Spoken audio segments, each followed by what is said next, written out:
Hey everyone, मैं हूँ sub inspector साधना। और कई सारे लोगों के मेरे पास क्वेश्चंस ये आ रहे हैं कि हमें एमपीएसआई के लिए कौन सी कोचिंग ज्वाइन करनी चाहिए। कुछ लोग पूछ रहे हैं कि हम सेल्फ स्टडी से सब इंस्पेक्टर बन सकते हैं। कुछ लोगों के क्वेश्चंस हैं कि हमें कौन सा यूट्यूब चैनल देखना चाहिए अपनी स्टडी के लिए जिससे हमारा एग्जाम क्वालिफाई हो जाए। तो ये सारे क्वेश्चन, इसके साथ ही मेरी क्या स्ट्रेटजी थी, मतलब मैंने कैसे क्वालिफाई किया, मैंने कौन सी कोचिंग ज्वाइन की, तो ये सारी चीजें मैं आपके साथ शेयर करने वाली हूँ जिससे कि आपके डाउट क्लियर हो जाएं और जब भी वैकेंसी आने वाली हो तो आप तैयारी करें और आपका सिलेक्शन हो जाए। तो इसके लिए सबसे पहले मैं आपको बताती हूँ कि यदि आपके बेसिक बहुत अच्छे से क्लियर हैं, आपकी स्कूलिंग बहुत अच्छे से हुई है, आपको सारी चीजें पता है, तो आपको कोचिंग की बिल्कुल भी आवश्यकता नहीं है। आपको आवश्यकता सिर्फ ये है कि आप सही से स्टडी मटेरियल अपना इकट्ठा कीजिए, नोट्स इकट्ठे कीजिए, बुक्स इकट्ठी कीजिए। ठीक है, इसके साथ ही आप जिस भी एग्जाम की तैयारी कर रहे हैं उसका आप सिलेबस निकालिए। जैसे कि आप एमपीएसआई की ही तैयारी कर रहे हैं तो आप उसका सिलेबस निकाल लीजिए। सिलेबस को अपने पास रखिए और बुक्स नोट्स जो भी आपके पास अवेलेबल हैं उनके माध्यम से आप सेल्फ स्टडी भी कर सकते हैं और आपका एग्जाम बिल्कुल क्वालिफाई हो जाएगा। बल्कि उन लोगों से जल्दी क्वालिफाई हो जाएगा जो कोचिंग के चक्करों में पड़े हुए हैं। 2-2 3-3 साल वो कोचिंग ही भागते रहते हैं लेकिन उनका सिलेक्शन नहीं होता है। तो आप सेल्फ स्टडी से बिल्कुल आप सिलेक्शन ले सकते हैं, लेकिन आवश्यकता है आपको सही से गाइडेंस की। कहीं ऐसा ना हो कि आप भटकते हुए कहीं से कहीं पहुंच जा रहे हैं। आपके सिलेबस के अकॉर्डिंग अपनी पढ़ाई कीजिए, आपका जरूर एग्जाम क्वालिफाई हो जाएगा। दूसरी चीज है उन लोगों के लिए जिनके बेसिक्स क्लियर नहीं है, उनको कुछ चीजें बिल्कुल भी नहीं पता है। तो इसमें कोई शर्माने वाली बात नहीं है। तो आप बिल्कुल कोचिंग ले सकते हैं। आप कोचिंग ले लीजिए कुछ टाइम, 5-6 महीने 10 महीने जितना भी आपको लगता है।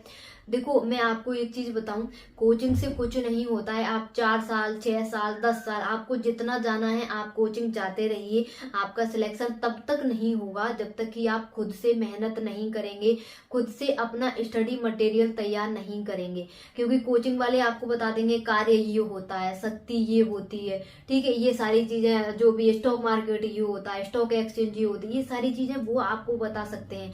लेकिन ये सारी चीजें आपको याद कैसे रखना है, आपके एग्जाम तक आपको याद बनी रहे, ऐसा आपको क्या करना है। तो ये सारी चीजें जैसे कि नोट्स हो गए, ट्रिक वाले नोट्स हो गए, ठीक है, ये सारी चीजें आपको खुद से तैयार करनी पड़ेंगी। और इसके अलावा आपको बहुत बार वो चीजें पढ़नी पड़ेंगी, 4 बार 6 बार 10 बार, जब तक कि याद नहीं हो जाती हैं। ऐसे करके आपका सिलेक्शन हो पाएगा। तो कोचिंग के भरोसे आपका सिलेक्शन नहीं हो सकता है। दूसरी बात है यूट्यूब चैनल के बारे में कि मैं आपको यूट्यूब चैनल सजेस्ट करूं। मैं आपको बिल्कुल कोई भी यूट्यूब चैनल सजेस्ट नहीं करूंगी। आप अपने अकॉर्डिंग देखिए, यदि आपको लगता है कि ये ट्रस्टेड है, ये हमें सही से गाइडेंस दे सकता है, तो आप उसके चैनल को बिल्कुल देखिए। मार्केट में इतना कंटेंट हो गया है कि आप कंफ्यूज हो जाओगे कि हमें क्या देखना है और क्या नहीं देखना है। तो आप तो बिल्कुल अपनी किताबें इकट्ठा कीजिए और उन किताबों पर फोकस कीजिए, वहीं से आप पढ़िए। किसी भी चैनल के भरोसे आप मत बैठिए। अब इसके साथ ही मैं आपको अपनी चीजें शेयर करने वाली हूँ कि मैंने कैसे अपना एग्जाम क्वालिफाई किया था। तो एक्चुअली मैं आपको सच बता दूं कि मेरे शुरू से ही सरकारी स्कूल में पढ़ा था, तो मेरे बेसिक इतने अच्छे से क्लियर नहीं थे और मुझे कोचिंग की आवश्यकता महसूस हो रही थी कि मुझे कोचिंग लेनी चाहिए, खासकर जीएस की, क्योंकि मैथ मेरा बहुत ही अच्छा है, हिंदी भी अच्छी थी। तो मुझे लगा कि मुझे लेनी चाहिए। तो मैंने 2013 में एमपीपीएससी के लिए कोचिंग करना शुरू किया था, क्योंकि मैंने एमपीएसआई की कोचिंग नहीं की थी, मुझे एमपीएसआई नहीं बनना था, तो मैंने उसकी कोचिंग नहीं की थी। एमपीपीएससी की मैंने 2013 में कोचिंग स्टार्ट की थी। उसके बाद करीब मैंने 8 महीने तक कोचिंग पर पढ़ा था।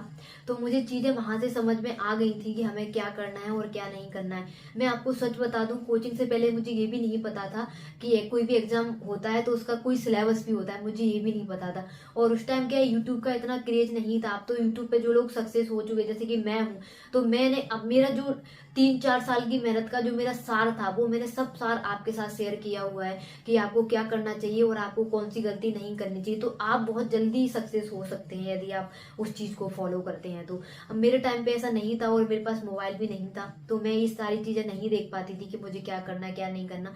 तो ये जो सिलेबस होता है कि एग्जाम से पहले कोई सिलेबस भी आता है, उसके बारे में मुझे वहीं से पता चला था, या कोचिंग से। नहीं तो इससे पहले मुझे ये लगता था शायद कोचिंग वाले ही बताते हैं कि आपको ये पढ़ना है और ये नहीं पढ़ना है। फिर उसके बाद मुझे समझ में आ गया यार सिलेबस होता ही है और पढ़ना सब कुछ हमें ही है, तो क्यों ना हम सेल्फ स्टडी ही करें।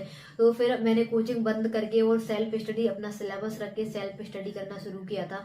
तो मेरा आसानी से एक बार में ही एग्जाम क्वालिफाई हो गया था और बहुत अच्छे मार्क्स से मेरा एग्जाम क्वालिफाई हुआ था। तो मैं आपको बता दूं, जो लोग ऐसे हैं जो जिनको जो कोचिंग नहीं जा सकते हैं, या फिर जिनके यहाँ पे छोटी छोटी जगहों से, कस्बों से हैं, गांव से हैं, वो कोचिंग नहीं जा पा रहे हैं, तो आप बिल्कुल भी चिंता मत करिए कि आपको कोचिंग करना ही है। आप तो किसी भी एक बंदे का जो जैसे कि आपको एसएससी देना है, तो कई सारे लोग ब्लॉग बनाने लगे हैं। अब जैसे एसएससी वाले जो सक्सेस हो जाते हैं वो ब्लॉग बनाने लगते हैं, एमपीएसआई वाले ब्लॉग बनाने लगे हैं, एमपीपीएससी वाले ब्लॉग बनाने लगे हैं। तो वो वहां पर अपनी सारी चीजें, जो उनका जो सार होता है, उनकी मेहनत का जो निचोड़ होता है, वो आपके साथ शेयर करते हैं, जैसे कि मैंने किया हुआ है। तो आप वहां से देख लीजिए गाइडेंस कि आपको कैसे तैयारी करनी है, कौन सी गलती आपको करनी है, कौन सी गलती नहीं करनी होती है।